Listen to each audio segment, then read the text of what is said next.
ఒక దుర్మార్గుడి చేతల్లో టెక్నాలజీగా ఉంటే ఆపరేట్ చేయడం చాలా ఈజీ. ఇక్కడ బ్లాటెంట్గా వచ్చి గేట్ పెట్టి సినిమా సెట్టింగ్ పెట్టి ఆయన లేచిపోతానే గేట్ తీసుకెళ్ళిపోయారంటే ఒత్తి బటన్ నొక్కేసి కింద నేను చూసిన సీలు మట్టి ఉంటుంది, అది కూడా కొట్టుకోవాలా, అది కూడా కరగలా. మీరు పోయి చూడండి, అది కూడా కరగకుండా నీళ్ళు వదిలిపెట్టారు. అంటే ఎంత గొప్పవాళ్ళు, ఎంత విద్య నాకు అర్థం కాదు. ట్యాంకర్లో నీళ్ళు, అదే చెప్పేది, ట్యాంకర్లో నీళ్లు పెట్టారు. అదే మరిగా మీరు చెప్పినట్టు ఒక ప్రాబ్లం ఉంది. ఆ టెక్నాలజీ దుర్మార్గుల చేతుల్లో ఉంటే అందరు ఆస్తులు మార్చేస్తారు. ఇష్టం ఉంటే పేర్లే మార్చేస్తారు. లేకుంటే 21A కింద పెట్టి గవర్నమెంట్ భూమి అంటే వాళ్ళు భయపడిపోయి ఇచ్చేస్తారు. డీకేటీ పట్టాలు కొట్టేస్తున్నారు, ఒరిజినల్ పట్టాలు కొట్టేస్తున్నారు, దేవస్థానం భూములు కొట్టేస్తున్నారు. కొన్ని వందల మంది, వేల మంది వైఎస్ఆర్ కాంగ్రెస్ నాయకులకు బలైపోతున్నారు. ఈరోజు నేను చూశారు సుబ్బారావు ఒంటిమిట్టలో, నేను ముఖ్యమంత్రిగా ఉన్నప్పుడు ఒంటిమిట్టని రామాలయం బాగా డెవలప్ చేశాం. ఆ కాటేజెస్ అన్నీ కట్టాం, టీటీడీ అడాప్ట్ చేసుకున్నాం. దాంతో ఏమైందంటే వాల్యూ పెరిగింది, ఒక గ్రోత్ సెంటర్గా తయారైంది. అక్కడ ఆ భూమి కొట్టేయడానికి వైఎస్ఆర్ కాంగ్రెస్ నాయకులు మొత్తం కొట్టేస్తే ఏం చేయాలనో దిక్కు తెలియకుండా అందరి దగ్గర తిరిగిన తర్వాత అతను రైలు కింద పడిపోయి చనిపోయాడు. ఇంట్లో భార్య, కూతురు విషం తాగి చనిపోయారు. Can you imagine? It is only beginning. అందరి బ్రతుకులిట్నే ఉన్నాయి. మమ్మల్ని వేధించారు, మీడియాను వేధించారు, లేకపోతే లీడర్స్ వేధించారు, శ్రీనివాసులు అంటాడు జైల్లో పెట్టారు, అన్నీ చేశారు. ఇప్పుడు ఏం జరగబోతుంది? నెక్స్ట్ ఆస్తులన్నీ రాయించేసుకుంటున్నారు. మన రికార్డుకు ఎవడో టైటిల్ ఇవ్వాలి కదా, ఆ టైటిల్ గవర్నమెంట్ మెయింటైన్ చేయాలి కదా. ఆ మెయింటైన్ చేసే రికార్డులే తారుమారు చేస్తే బ్రిటిష్ వాళ్ళు మీరు ఒకసారి గుర్తుపెట్టుకోవాల్సింది, చాలా పగడ్బందీ సిస్టమ్ ఉంది ఆంధ్రప్రదేశ్లో. ఆ సిస్టమ్ జమాబందీ, విలేజ్లో కరణం, విలేజ్లో మున్సిప్, రికార్డులు మెయింటైన్ చేయడం, ఆ నెంబర్ స్టోన్స్ అన్ని వేయడం, ఎప్పటికప్పుడు సబ్ డివిజన్ చేయడం, చేసిన తర్వాత జమాబందీ రోజున మళ్ళా మీ రిసిప్ట్ మీకు ఇవ్వడం, అదే పెద్ద వేడుకగా చేశారు. తర్వాత టెక్నాలజీ వచ్చింది, పుస్తకాలు వచ్చాయి. వేరే రాష్ట్రాల కంటే ఆంధ్రప్రదేశ్ రాష్ట్రంలో పగడ్బందీగా ఈ రికార్డ్స్ ఉన్నాయి, థ్యాంక్స్ టు బ్రిటిష్ గవర్నమెంట్. హైదరాబాద్లో నేను ముఖ్యమంత్రిగా ఉన్నాను, సమైక్య ఆంధ్రప్రదేశ్లో. హైదరాబాద్లో నవాబ్ కాలంలో, నిజాం పీరియడ్లో ల్యాండ్ రికార్డు సరిగా ఉండవు. ఈ భూమి వేరే వాళ్ళకి ఇస్తాడు, ఇంకో భూమి ఇంకొకరికి ఇస్తాడు, ఆ భూమి ఇంకొకరికి ఇస్తారు. అట్లా 5-6 ట్రాన్సాక్షన్లు మారిపోయినాయి. దానివల్ల అక్కడ చూసి చాలా ఇబ్బందులు వచ్చాయి. కానీ ఆంధ్రప్రదేశ్ రికార్డ్స్ మాత్రం పర్ఫెక్ట్గా ఉంటాయి. నేను హైదరాబాద్లో మీరు చూస్తే, నేను ముఖ్యమంత్రి అయిన తర్వాత, నేను హైదరాబాద్లో ముఖ్యమంత్రిగా ఉన్నప్పుడు మీరు చూస్తే నేను అన్ని భూములకు బోర్డులు పెట్టేవాడిని. అప్పుడు బన్వర్లలో ఒక కలెక్టర్ ఉండే, అతను ఏం చేసేవాడంటే, this belongs to government land, any trespass will be punished serious అని బోర్డులు పెట్టాం. రెండో రూల్ పెట్టా, అప్పుడు మీకు ఐడియా ఉందో లేదు. నేను పెట్టిన రూలు, ఎంఆర్ఓ ట్రాన్స్ఫర్ అయితే ఎంఆర్ఓ ఫిజికల్ హ్యాండ్ ఓవర్ చేసిన తర్వాత భూములు అతను రిలీవ్ కావాలి. అప్పటి అంత పగడ్బందీగా మెయింటైన్ చేశాం. ఈరోజు హైదరాబాద్ డెవలప్మెంట్ మొత్తం అయిందంటే ఇలాంటి ల్యాండ్ చాలా ఉంది.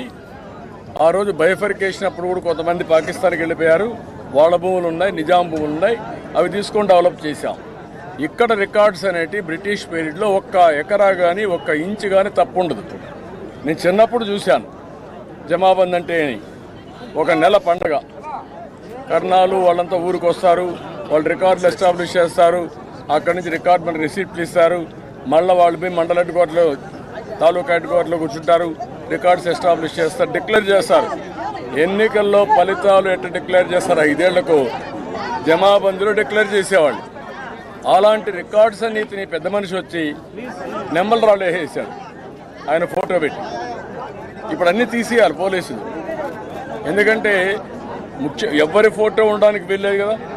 ఎట్లుంటాయి నెంబర్ రాళ్ళ పైన, పట్టాదారు పాస్బుక్ల పైన నీ పేరు, నీ ఫోటో ఎట్లుంటుంది, సర్టిఫికెట్స్ పైన మీ ఫోటోలు ఎట్లుంటాయి.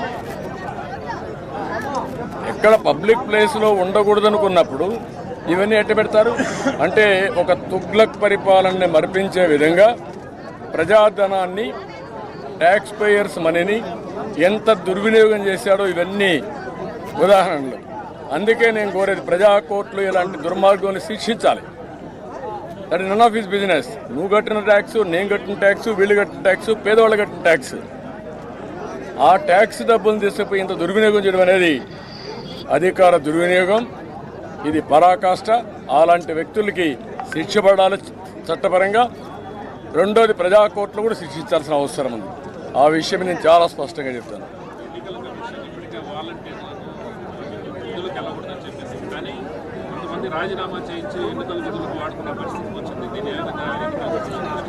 నేనేమంటానంటే వాళ్ళు రాజీనామా చేసిన తర్వాత వాళ్ళ మాట ఎవరు వింటారుగా.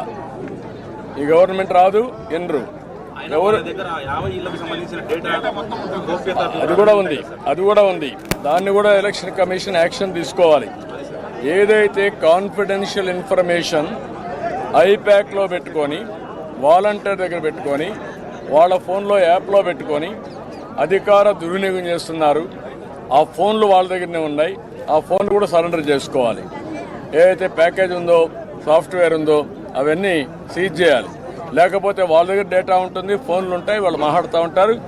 నేనేమేమి ఇచ్చా అవన్నీ చెప్తా ఉంటారు. అది కూడా ఇమీడియట్గా ఇచ్చామని మేము ఇచ్చాం. మళ్ళీ మేము ఎలక్షన్ కమిషన్ కూడా చెప్తాం. సార్, ఇప్పుడు 7 సార్లు ఇక్కడ ఎమ్మెల్యే ఉన్నారు, 14 ఏళ్ళు ముఖ్యమంత్రి ఉన్నారు. కనీసం కుప్పానికి ఆయన నీళ్లు కూడా వేయలేదు, ఎలాంటి అభివృద్ధి జరగలేదు. అలాంటి పెద్ద మనిషిగా మీరు ఓట్లు వేసి గెలిపించేది మొన్న బహిరంగ సభలో మీ పైన మాట్లాడినటువంటి తీరు దానిపైన ఎట్లా మీరు రియాక్షన్ అవుతారు? నేను అడుగుతున్నా, కుప్పంలో నేనేం చేశానో వాళ్ళు చెప్పక్కర్లా. చిన్న పిల్లోడిని 6వ తరగతి అడిగి చెప్తాడు. నీకు తెలీదా? నువ్వు చెప్పుండాలి వాడికి. నీకు బుద్ధి ఉందా లేదయా? ఆయన ఏం చేశాడు? ఆ మెడికల్ కాలేజ్ అయింది, స్కూలు అయింది, రోడ్డు అయింది, స్ట్రీట్ లైట్ అయింది, కమ్మోడ్ అయింది. ఆయనే గుర్తుపెట్టుకోండి మీరు. నువ్వు నడిచే రోడ్డు కూడా ఆయన వేసింది చెప్పాల్సింది. నువ్వు మాట్లాడడం ఏంటి? కుప్పానికి ఏం చేశాను నేను? పులివెందులు నేను చేశా. నువ్వు వచ్చి ఇక్కడ ఏం చేయలే. ఎప్పుడు ఈ గవర్నమెంట్ వచ్చినా కుప్పం పైన సీత కన్నేశారు. అభివృద్ధి ఆగిపోయింది. లాస్ట్ టైం రాజశేఖర్ వచ్చి ఏం చేశాడు? ఇజ్రాయెల్ టెక్నాలజీ నిలిపేశాడు. గుర్తుపెట్టుకోవాలి మీరన్నీ. ఇక్కడ కాడా ఆఫీస్ ఉంటే దాన్ని రిమూవ్ చేశారు. ఇప్పుడు ఈయన వచ్చి ఏం చేశాడు? ఒక్క డెవలప్మెంట్ చేశాడా? మొత్తం నాశనం చేశాడు. వీళ్ళు మాట్లాడడం ఏంటి? కుప్పం యొక్క ఆస్తుల్ని, సంపదని కొల్లగొట్టారు. గ్రనైట్, శాండ్, ల్యాండ్స్ అన్నిట్లో వీళ్ళ ఇష్ట ప్రకారం చేశారు. కాబట్టి ఎవ్వరు ఇక్కడ నమ్మరు. కుప్పంలో నీతి నిజాయితీ ఉంది, ప్రజల్లో ఒక పద్ధతి ఉంది. అందుకే నేను ఏ ఎలక్షన్ కూడా రాకుండా వాళ్ళే గెలిపిస్తున్నారు. ఇప్పుడు కూడా వాళ్ళే ఒక లక్ష్యం పెట్టుకున్నారు, లక్ష్య మెజారిటీ. ఆ లక్ష్య మెజారిటీ మీరు చూస్తూ ఉంటే అనిపిస్తుంది మీకు ఏ విధంగా స్పందిస్తున్నారు. కాబట్టి ఇక్కడ వాళ్ళ యొక్క కుప్పిగంతులు ఏం పనిచేయవు. ఆ విషయం గుర్తుపెట్టుకోవాల్సిన అవసరం ఉంది.